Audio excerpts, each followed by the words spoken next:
আসসালামু আলাইকুম। আজকে আমরা শুরু করব কাজের সময় কাজ নিয়ে।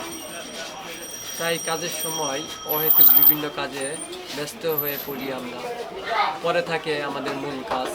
এই ফাঁদ থেকে বেরিয়ে আসতে নিজের সামনে একটা লক্ষ্য তৈরি করুন। নিজেকে বলুন, কাজটা শেষ হলেই অন্য কিছু করবো আজ। হতে পারে গান শোনা কিংবা সিনেমা দেখা বা কেনাকাটা করতে যাওয়া। তবে অবশ্যই ধরে নিতে হবে, প্রথমেই আপনি সফল হবেন না। যখন সময়ের মূল্য দিতে শিখে যাবেন, তখন নিজের প্রতি শ্রদ্ধা ও আত্মতৃপ্তি বেড়ে যাবে। না বলতে শিখুন। অনুরোধে ঢেকি গিলতে যাবেন না কখনো। এটা যে শুধু অন্যের জন্য তা কিন্তু নয়। এটি হতে পারে নিজের জন্য। অনেকটা সময় আমরা আমাদের লোভ সামলাতে পারি না। গুছিয়ে কাজ করার ক্ষেত্রে নিজেকে না বলা অনেক জরুরি।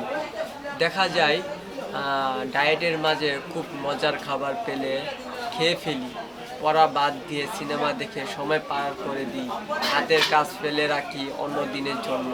এ সময় আমাদের নিজেদের তৈরি ফাঁদ। আমরা নিজেদের আশ্বস্ত করি যে কাজ হয়ে যাবে, ডায়েট করে ফেলবো, পড়া একটু মনোযোগ দিয়ে পড়লেই হবে, কাজ হয়ে যাবে। কিন্তু আমি যদি না করি তবে কিভাবে হবে? তাই না বলুন নিজেকেও। কাজের একটা শখ তৈরি করুন।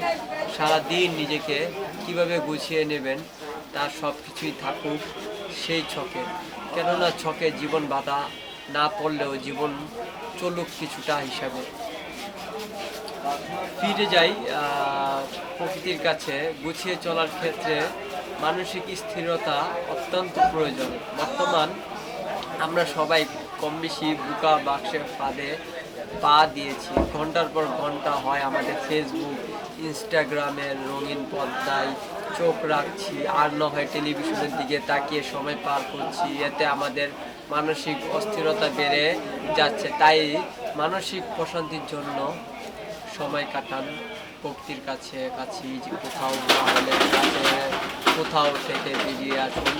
এটি হতে পারে আপনার এলাকার রাস্তা, ছাদ কিংবা আপনার বারান্দা, অথবা একাই বসতে পারেন কোনো লেকের পাড়ে। যদি একা বসতে অস্বস্তি লাগে তবে রিক্সায় করে বিভিন্ন জায়গায় বেড়াতে পারেন কিংবা ঝালিয়ে নিতে পারেন।